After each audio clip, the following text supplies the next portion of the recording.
Before we start, let me explain one thing. I didn't notice, but one student sent me email today. There I found a problem. So remember, in several of our classes, I used that company database several times, but I didn't upload it. Did you realize that? Oh, okay. Yeah, so one student asked me today, so then I checked. I thought I uploaded, but actually I didn't. So I checked, everywhere in my modules, I couldn't find it. So then I uploaded. Yeah, right now it's there. Part A of Module 4. Yeah, so here, I can show you quickly. Yeah, here, so let you know. So this is Module 4, right? Look at this company, this link, okay? .SQL, yeah. So I put there, all right. Yeah. Because the first time we use this database is in Module 2, Part C. Yeah, I should upload at that time, yeah. But yeah. So I didn't, yeah. All right, so I put here. Now you can use this not just for our example questions, but also homework. Remember number 2, the last 5 questions, you need to use this database. Yeah, last 5 questions. Yeah. All right. Yeah, so that's first thing I want to explain. Yeah. All right. So then we start 8.5. Yeah. Insert multiple tuples. Yeah. And for this topic, I need to explain, some special situations, why we need to do this. Okay, yeah. So it is important. Oh, another thing is this special insertion feature will be implemented in our project number 2. Okay, multiple row insertion. All right, multiple row insertion. Yeah. So yeah, you need to pay attention to the explanation of this feature. All right. Yeah. Next time I will start explain project number 2 in our next class. I should do the review class. Yeah. Review class. Yeah. Anyway, so when we finish our midterm, I will start project number 2, and I give you the sample projects. I give you sample code. Yeah. So sample code. Yeah. All right. Yeah. Yeah. Let me change the pen color. Oh, why I can't? Yeah, the sample. Oh, no, not that. Changing the. Hey. Yeah. What? It doesn't work. Yeah, let me quit my PowerPoint slides. Quit. What's wrong? Freezes. It looks like I couldn't control my PowerPoint slides. Well, nothing works. Yeah. So let me kill.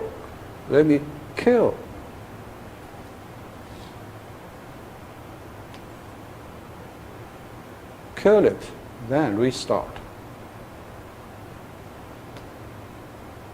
Yeah, sometimes it happens.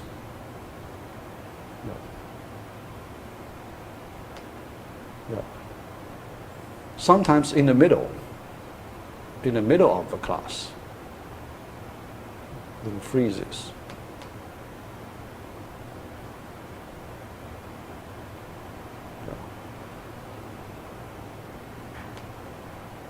All right, let me restart it. All right. Yeah, it works. See?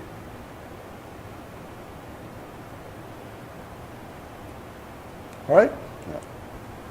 Yeah. 8.5, insert multiple tuples. The reason is simple. First, let me give you, one-line explanation. The reason is for better efficiency. In this way, you can insert your data faster, better efficiency. Okay, all right, yeah. Let me explain why we can get a better efficiency using this multiple row insertion, this feature. Okay, all right, yeah. Yeah, first, let's look at the syntax. How do we do multiple row insertion? Yeah. Pretty straightforward. Yeah. We only need to modify slightly from the single row insertion. Single row insertion. All right. It is possible to insert into a relation multiple tuples separated by comma. Yeah. Look at the way. Yeah. Because for different rows, you just use comma to separate different rows in a single insert command. You only use one insert command, but you can add multiple rows, in a sequence, but separated by comma. Yeah, that's simple. All right? Yeah, commas. Yeah. The attributes values forming each tuple are enclosed in parentheses. Yeah. Yeah. This line, the same as the single row insertion. Because single row insertion, you also need to do this. Yeah. The same. Yeah. So we do not change anything. Yeah. Look at this example. Insert into department table. Yeah. All right. Then, so here, insert our data for what fields, right? So first, you'll see a list of fields, yeah, in certain order. Yeah. Okay. Then, your data then should match the order of the fields. All right. Now, the new part is row 1. So this is row 1, row 2, okay? Row by row, separated by commas. Yeah. The last one, semicolon. Yeah. That means the end of the statement. So you use one insert statement. Yeah. Only one. Yeah. One insert statement. Yeah. And in one insert statement, you insert multiple rows at the same time. Yeah. In this way, you will get a better overall efficiency. Better overall efficiency. Why? Now let me explain that. Okay. Here, let's look at how many rows do we have. 1, 2, 3, 4, 5, 6. 6 rows. Yeah. 6 rows. If you just use the single insert command, let's think about, we apply single insert command 6 times. Okay? Here. So let's do comparison here. Okay? Yeah. Let's compare these two ways.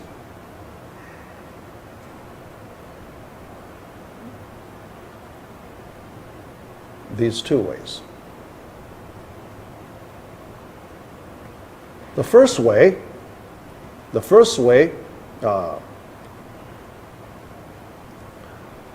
do single insert command 6 times. First way. Second way, do multi-row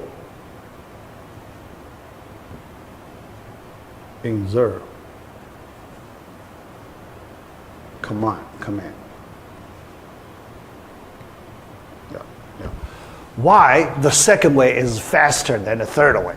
Yeah. So we need to understand the internal process inside DBMS, inside DBMS, how each command is implemented. Yeah. So let's understand that part. Okay. Yeah. So inside DBMS. Okay. Yeah. We know when a SQL command, yeah, here, let me explain this question, the basic question. How to execute a SQL command. Yeah, a SQL command. Yeah, all right, yeah. It's like this. We know SQL command. It is a SQL statement. It's a high-level instruction, right? Written in SQL language, high-level instruction. So then, DBMS needs to compile the high-level instruction to machine code, right? Yeah. So look at it. SQL command. Yeah. We know it's a high level. Text content, right? Yeah. So DBMS compile this high level instruction, yeah, by DBMS to machine code.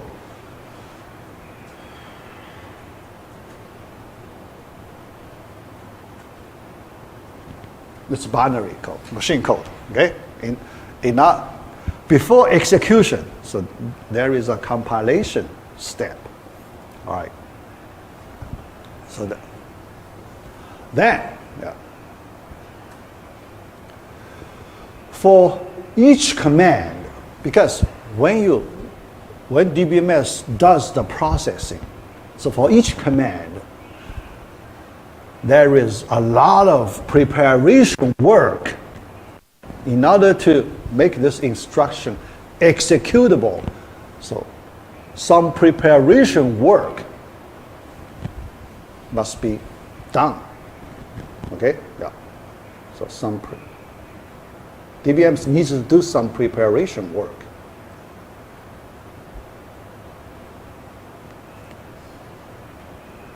Okay? So the memory arrangement, lot of detailed things, and this part we call the overhead. So this part is we call the overhead. Okay, yeah, yeah. It takes some time. Yeah, the whole preparation.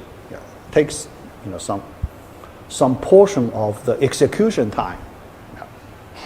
After you send a command, so that's compilation, then execution.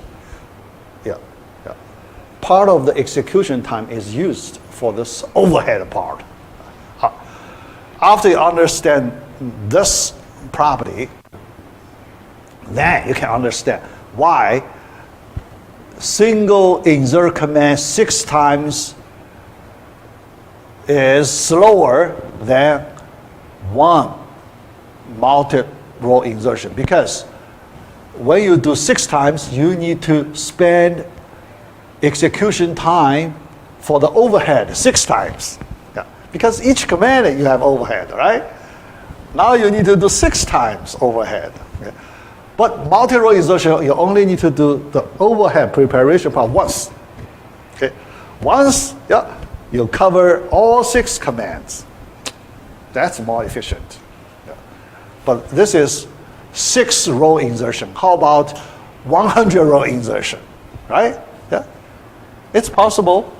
So people can do 100 row insertion. Then you can save the overhead, that amount of work 99 times, right? Because you only need to do it once. That overhead part, that preparation part can be shared by all 100 rows. That's more efficient. That's the reason. Okay, yeah. So you use this understanding. Because later in our real world applications, we want to do the, something called a batch insertion. Batch insertion. So it will be faster, right? So we upload the file. Okay? If we do one by one insertion, much slower. Okay? So the batch insertion, we do one batch every time we insert multiple rows in one batch. Yeah. How large is that batch? I will explain. Next slide, I will explain that batch insertion. Yeah. All right. Yeah. So, yeah. Okay. All right. Yeah. All right. Yeah. So okay. Batch insertion in application programs. Yeah. Yeah. All right. So here, because we talk about in two programming languages, Java and PHP, okay, for batch insertion. So one is in Java, another is in PHP. And their implementation details are different in these two languages. Now, first, let me explain in Java. How do we do the batch insertion in Java? Okay, all right. Here, I give you some sample code, in Java. Java, we use, the basic database technology. It's called JDBC. Yeah, yeah. The lowest level of database technology. Yeah.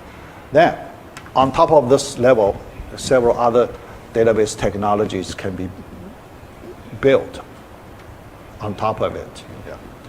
All right, has the batch support. Yeah. Yeah. PHP does not have batch support, but Java has batch support. But PHP, we need to do the batch insertion, just based on the syntax we saw in the previous slide. Yeah, I will explain that. Yeah. PHP way. Yeah, Java way. Yeah. So here, let me give you the first. We do insertion. Okay. All right. Our SQL command insertion. This is our SQL statement insertion. Yeah. 3 question mark. Yeah. Because Zane.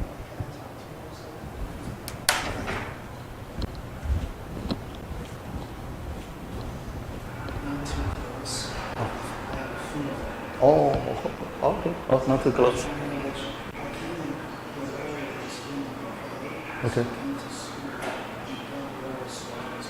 Oh. Okay. Okay. Yeah. So you still take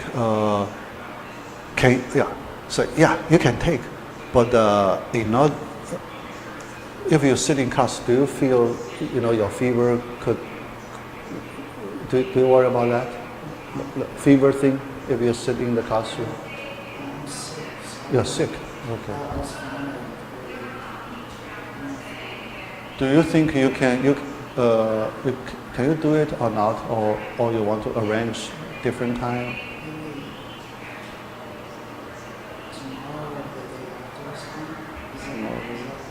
Yeah.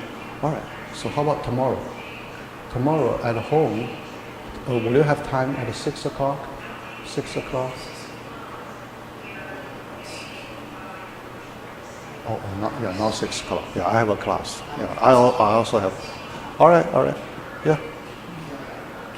After your class, or email. Yeah. You can email me. Okay.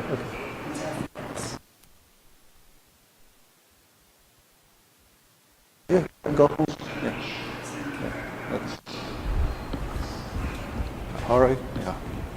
One student got sick. All right. Yeah. Sorry. Yeah. So. Yeah.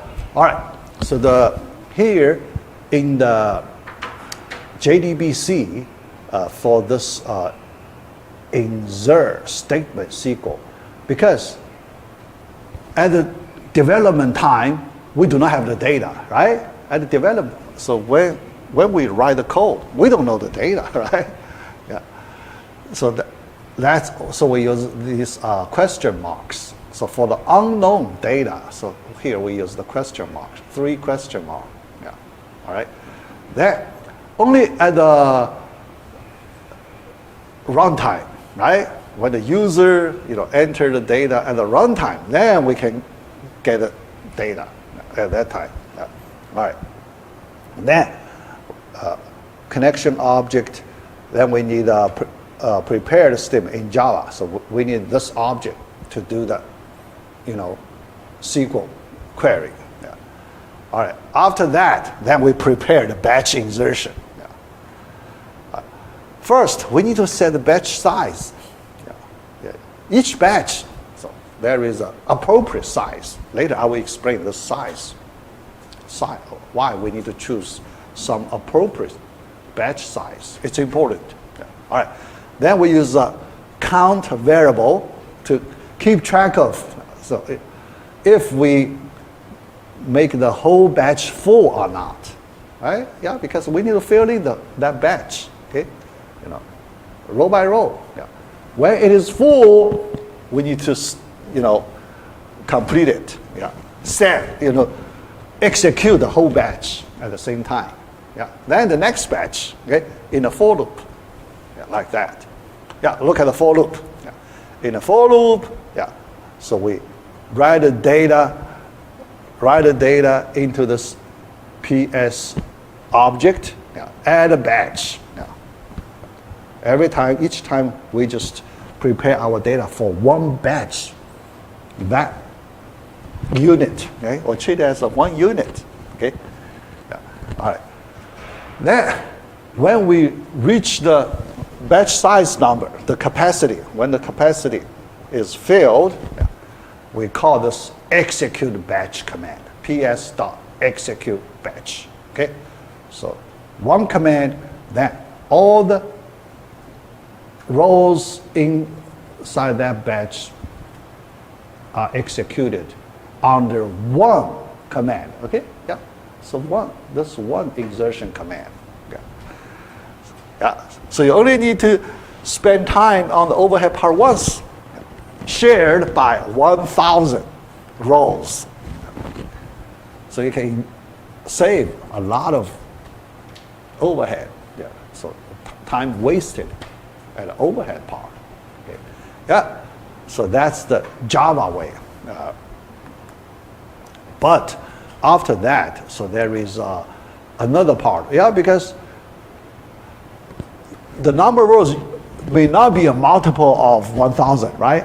After you mod 1,000, you may have a remainder part, right? The remainder part, because if you have that remainder part, it's not covered by the if statement.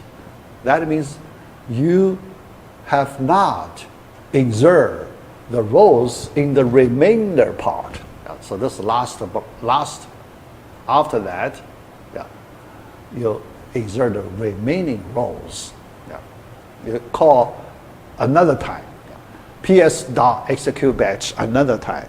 Yeah. If it's not empty, yeah, you insert the remaining row. If it's empty, then nothing, right? If the batch is empty, so you do nothing. Yeah. All right. So that's the Java way. Yeah. But PHP way, PHP has no built-in support for batch insertion. Yeah. So then we need to go back to our previous multi-row insertion command. Yeah. Remember, so for the PHP way, that's the Java way. Okay. Yeah. The PHP way, remember the syntax. We need to go back to the insert syntax. Okay? insert into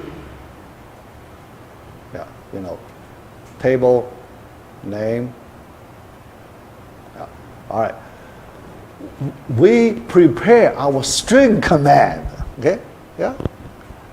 So we build our string in PHP. We use the concatenation, PHP concatenation to build. Yeah. All right. Then, row 1, your parenthesis. Remember, this row 1, not in your code. Okay. Row 1, you have the data. Row 1, comma. Okay. Row 2. You prepare that. Okay. Based on the structure of the command, you prepare a long string, okay? Your, long string command.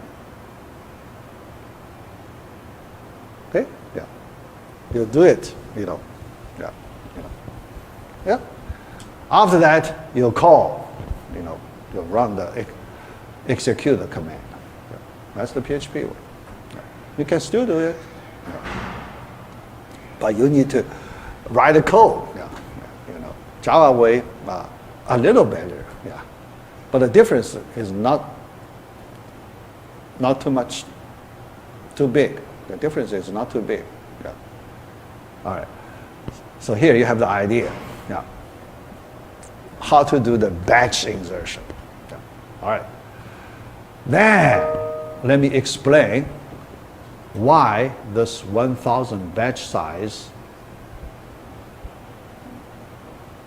is, the suitable, appropriate batch size. First, we don't want to make the batch size too small, and we don't want to make the batch size too large. Okay? Too small, not good. Too large is not good. If it's too small, then not very efficient. Because you need to use more overhead, right? So your batch is smaller, then you need to, for certain number of rows, you need to do more batch insertions. So you need to use more overhead part. Okay? So that's why not too small, but not too big. Why not too big, right? So the reason is the buffer size cannot be very big, because when we do batch insertion, we need to use an internal buffer. Okay? So inside DBMS, there is a buffer. The amount of space inside that buffer is limited. If your batch size is too large, one buffer is not enough to hold all your data. Then still you need to break it, right? Because the buffer is full. You still need to break it into multiple blocks. Then it's not efficient. It's not efficient.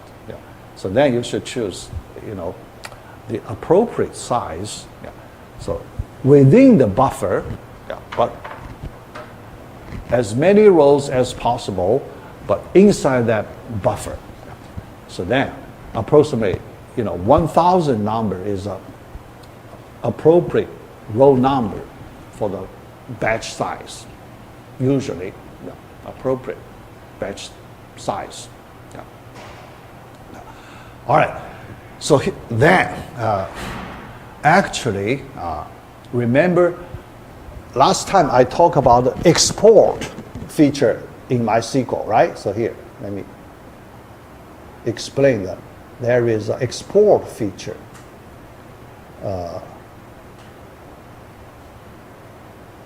In MySQL, So let's consider a situation.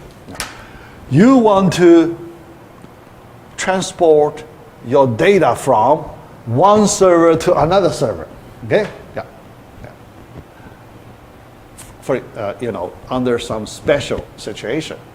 So you may want to, so your original data currently is in one database server, but due to some reason, right, You want to get a copy, move that database to a different server.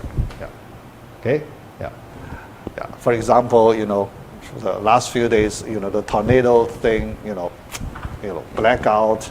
If the server, the database server is in that tornado region, yeah, so definitely you want to get a copy of the database in a different location, right? Server in different location. So the question is, when you transport the data, you need to export it, right? Export your data. Run this, export feature. Yeah. When you do that, so the DB, that tool, so database management tool, okay, GUI, so that interface. For us, we use the PHP MyAdmin, okay? Yeah. We use that as an example. So the database management tool, PHP MyAdmin, it will write SQL statement automatically. It generates a SQL insert statement automatically. And if you look at, so I did that before, okay? I did that before, yeah. So the number of rows in my data are hundreds of thousands rows. Yeah. So I have that big table, okay? So I create math questions, one question in one row. Yeah. So I gather hundreds of thousands of math questions in my database. Yeah. So when I export it, yeah, so then, because the size of the data in one table is huge, okay? Yeah. That big. Then the tool breaks it into batches automatically, okay? Batch, yeah. Each insert statement covers one batch. Yeah. As I remember, so the number of rows is 999, okay, close to 1,000, okay? So each batch, yeah, it used by default 999 rows. Then start a new insert statement. Second batch, another insert statement, in that way. So long, but it does the batch insertion, prepared batch insertion for you automatically, okay? So when you carry that data file to a different server, you use import. Yeah. So there is an import tab, yeah, button. You upload the data file import. So then run the insertion automatically. So then you can move your database to a different server. Yeah. All right. So that's some background about this feature. Yeah. Why does count have to be a multiple of 1,000 for that if statement to execute? So this 1,000 is near the best size for a batch. Yeah. The batch size cannot be too big, cannot be too small. Yeah, just the right size. Okay, because the batch size restricted by the buffer, internal buffer in the DBMS. So the execute batch,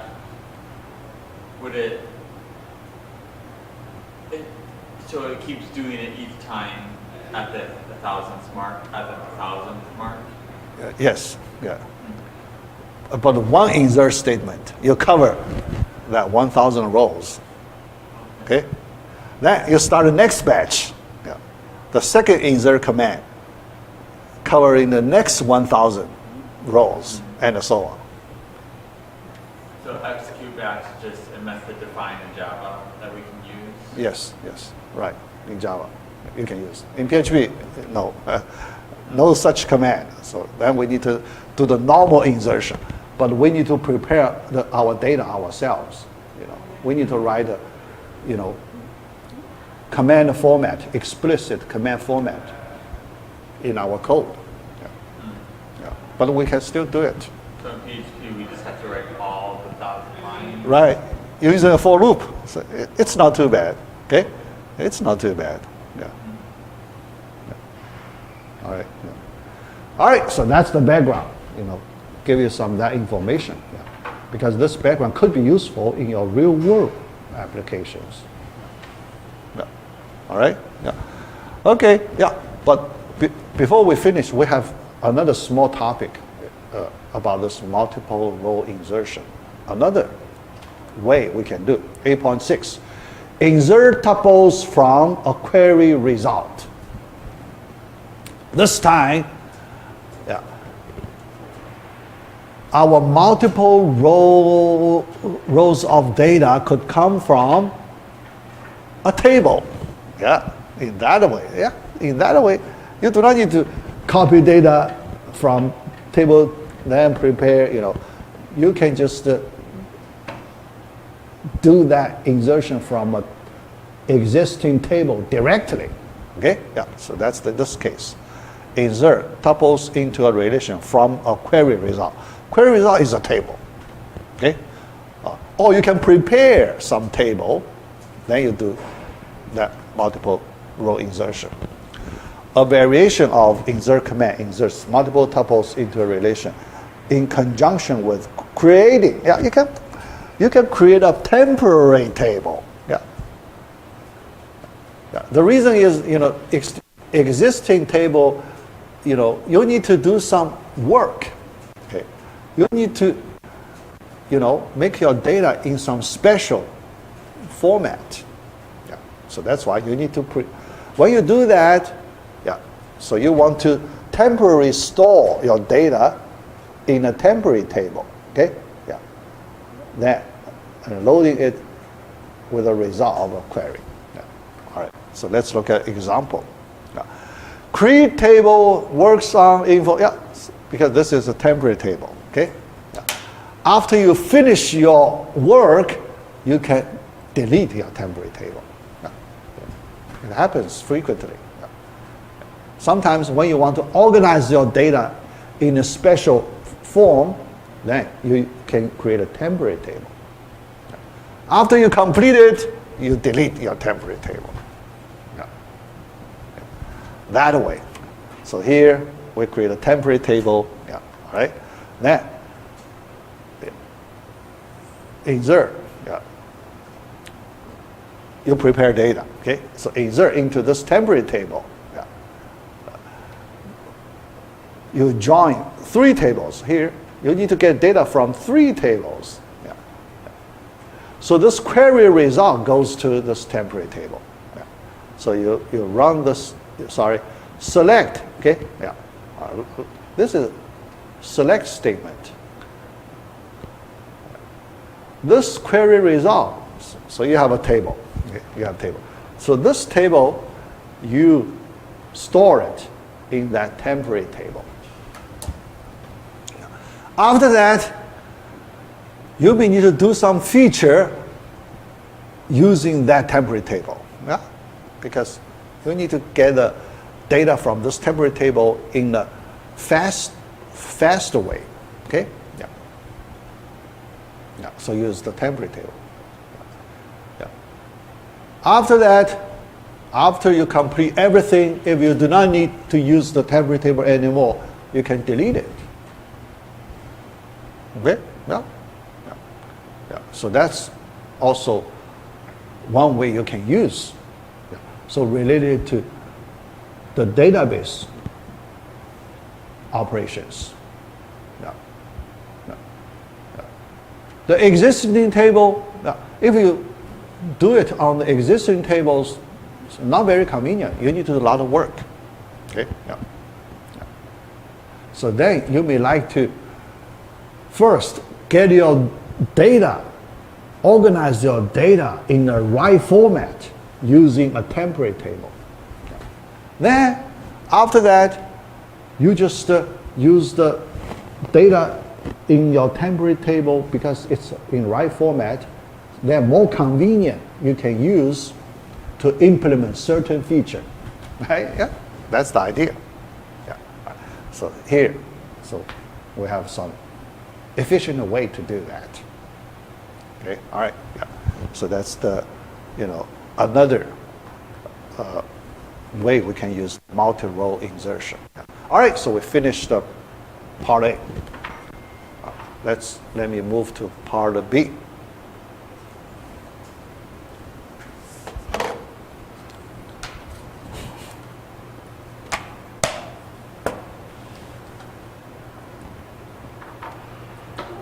All right, get it out. Then part B.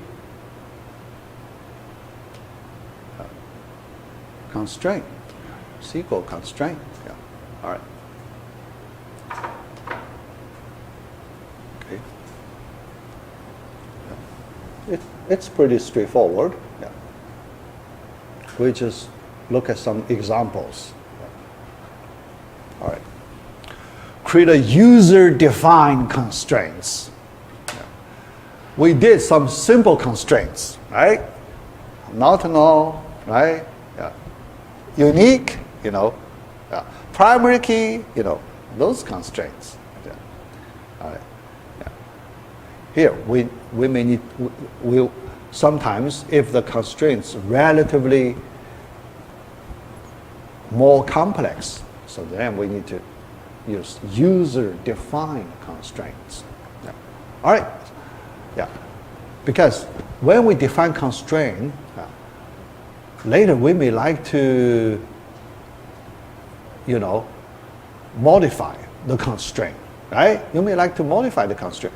So it's more convenient to use some constraint name because you want to reference that constraint. So through the name, yeah. Yeah.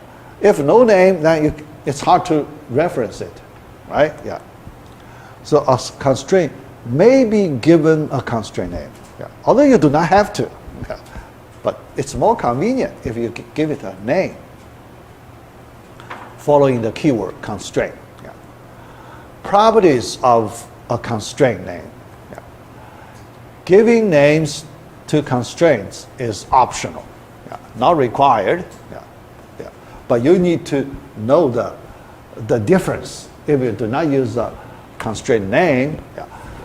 If later you want to modify that constraint, yeah, or you want to delete it, yeah, then how do you do it? Yeah. Still, there is a way to do it, yeah, but you need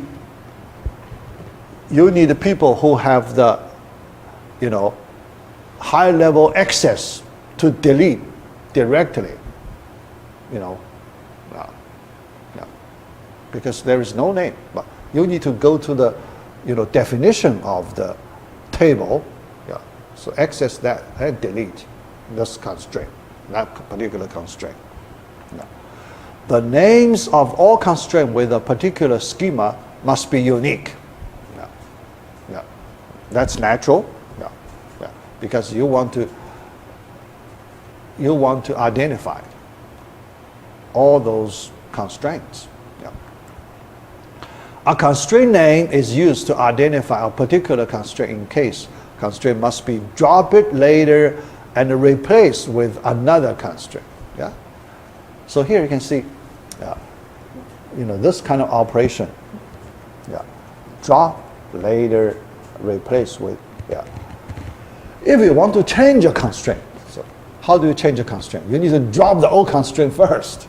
Okay. Yeah. Drop the old constraint there. Redefine that constraint. Yeah. Use the same name, but you change the definition of that constraint.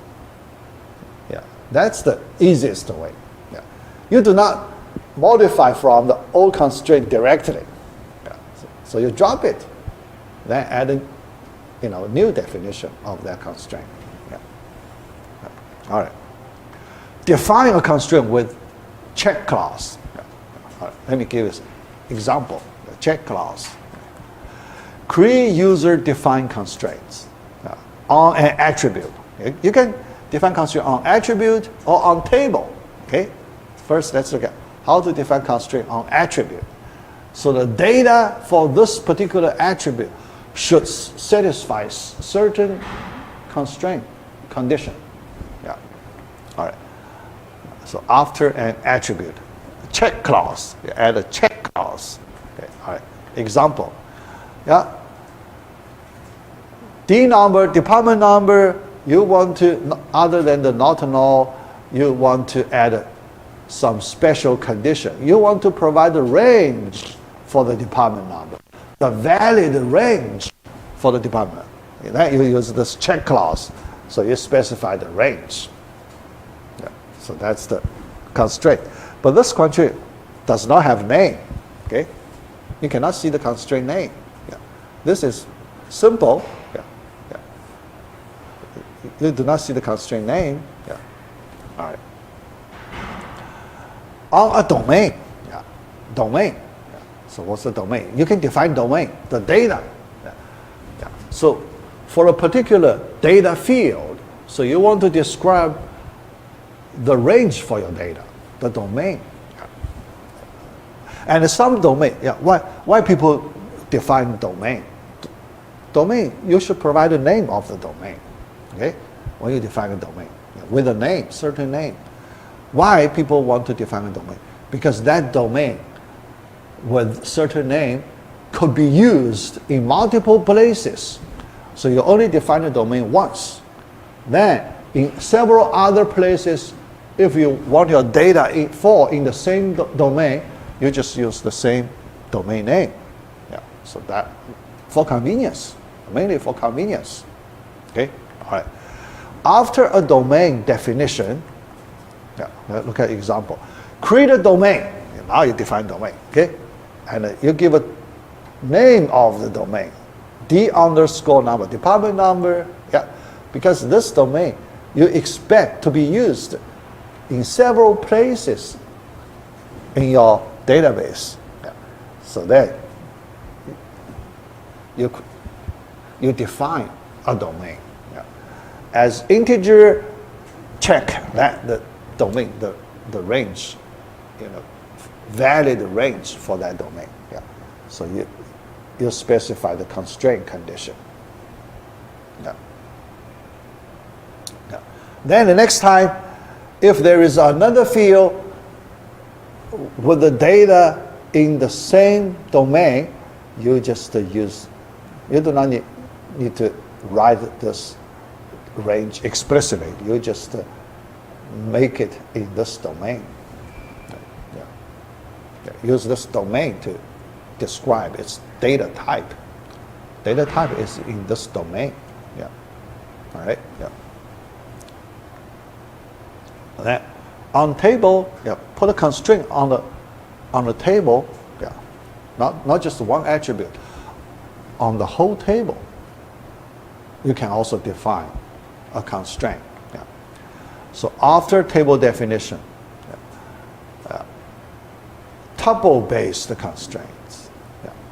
Because now you consider on the whole table, so you know the data, you apply some condition on tuples of the table. So tuple-based constraint. Look at example. Create, the first part, the table definition. So this part is the table definition part, okay? After the table definition part, now you want to add a special constraint on this whole table.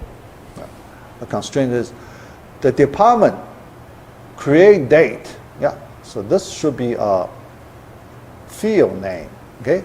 One of the field names in this table.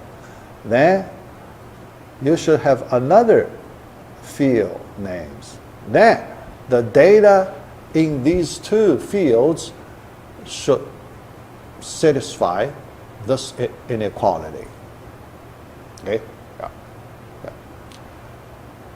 So you tell the DBMS, so I want to add this condition to my table, this table. Yeah. So the DBMS will check. Every time when you do the insertion, the DBMS will check this, apply this constraint on your input data. Yeah. If there is a violation, then reject it. Yeah. DBMS. Yeah. Yeah. All right. Yeah. So that's the purpose of the using constraints. Yeah. B.2. Then another important topic, referential integrity constraint, foreign key constraint. Foreign key, yeah. I mentioned that before, but at that time, we couldn't talk about the details. Yeah. Now, in this topic, B.2, yeah. So let's study the detailed information for this referential integrity constraint, foreign key concept. Yeah. Why people use foreign key? Okay? Yeah. All right. Referential integrity constraint. Yeah. The goal, maintain consistency among tuples in two relations. Two relations with some special relationship, special referencing relationship. Yeah. So let me describe that special referencing relationship. Yeah. All right. Between two relations. Yeah. The first relation we call the referencing relation, R1. Yeah. Because this relation, this table, we need to, there is a special role, special field or column, yeah, special field. This field references the data from another table, okay? Yeah, yeah. So referencing table, yeah. This is a referencing, okay? All right. Then the second table we call the referenced relation. The data in that one of the columns in the second table is referenced by the first table. That kind of relationship. Okay? Yeah. Yeah. So R1, R2. Yeah. Yeah. All right. So then notations. Yeah. Little t1, so we represented a tuple in R1. Yeah. Little t2, a representative tuple in R2 relation or table. Yeah. All right. Yeah. Let's look at example. Yeah. Here we use our company database. Yeah. Yeah. In our company database, these two tables have this kind of relation. Yeah. Some, referential integrity type relationship. Yeah. R1, in R1 employee table, yeah. R2 department table, so in R1 table there is a column, we call it Dino, right? Yeah, Dino, department number, yeah. But we use the field name, Dino. Yeah. Yeah. The data in that column refers the data as of D number in the department table. Yeah, that relationship. Okay, yeah. And another property is the D number in the second table is a primary key. It's a primary key. Yeah. Yeah. So the first table, we refer the primary key of the second table. So that's another property of this relationship. Yeah. Do foreign keys always connect to another primary? Yes, another primary key. It's not a arbitrary field. Yeah. Yeah, always connect to the primary key. Okay, all right. Yeah. So then, that's really, so we call this Dino the foreign key of the first table. Yes. Yeah. Because here, when we refer to primary key of the second table, we know the special role of the primary key, right? The primary key identify all the rows in the second table, and the primary key cannot be null, right? Yeah, the primary cannot be null. Yeah. Otherwise, if you do not, the foreign key, if a foreign key does not refer to the primary key of the table, then the situation too complicated. Think about that. Very messy. Then the situation is very messy. But now we require, the foreign key the the column in the second table must be foreign key. We simplify the situation, okay? Because later there are some associated operations related to the foreign key. If your situation is too complicated, then when you apply those actions, very complicated, very messy. All right. Here, the definition. So this is the definition of the foreign key. All right. So this is the usual, normal case. But there is a special case we also need to consider. So another case. So, all right, so here. This special case, the deno value could be null. The reason is like this. For one particular employee, the department information is unknown. Because that employee, so probably, so has not been assigned to a particular department, things like that. Okay?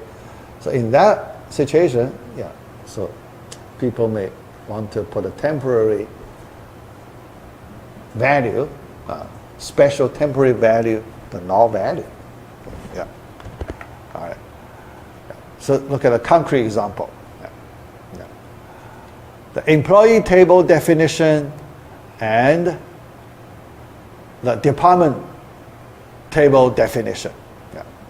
But after that, we want to define foreign key. Okay? All right. All right. So the foreign key, we add a special constraint. We add a constraint keyword. So it's a constraint key. In that keyword, then we give a name of the constraint. Later, we may want to drop it and replace it. So we need to use some name. That foreign key, parenthesis, deno, the field name. All right. References the department. References department table, primary key of that table. Okay. So that's how we define the foreign key.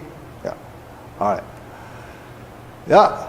But so here, another thing, another important rule related to the foreign key. Because after you define these two tables, you need to run the SQL commands to create these two tables, right? Table definition. But there is a potential problem you need to be aware of. That is this point. Create tables in some right order. So here, consider the logic. Consider logic. When we define this foreign key constraint, references department table, right? But when you reference the department table, you need to make sure that the department table is available. Because if you define this constraint before you create the department table, then you get an error. Because the DBMS cannot find department table. Because you haven't created department table. How can you refer a non-existing department table, right? That's how you get an error, okay? In that situation, the fix is simple. You do not execute this command. You delay it. You delay this command after the table is created. Okay? So just that command, or does the whole employee table have to be created after the department table? Either way is fine. but it's better. So usually people delete that command, that constraint, all using that alter table command. Okay, yeah, yeah. Because in that way, the order of the table is not important. Okay, so after you create all the tables, then you define all the constraints. Yeah, so that's the usual way. Otherwise, yeah, as you said, actually you provide a solution. How about we define this table first, then that table, that you get around it, no problem.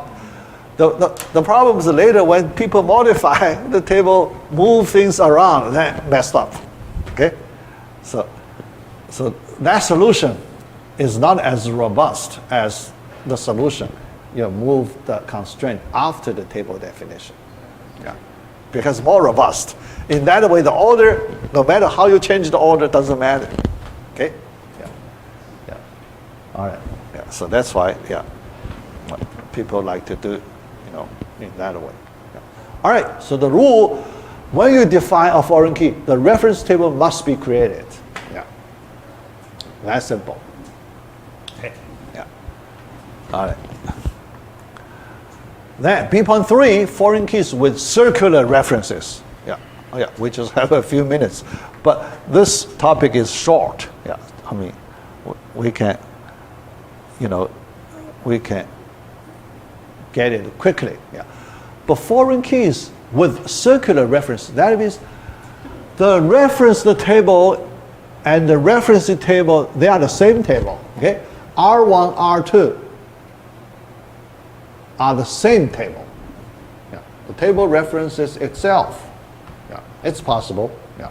We can still define foreign key, right? Yeah.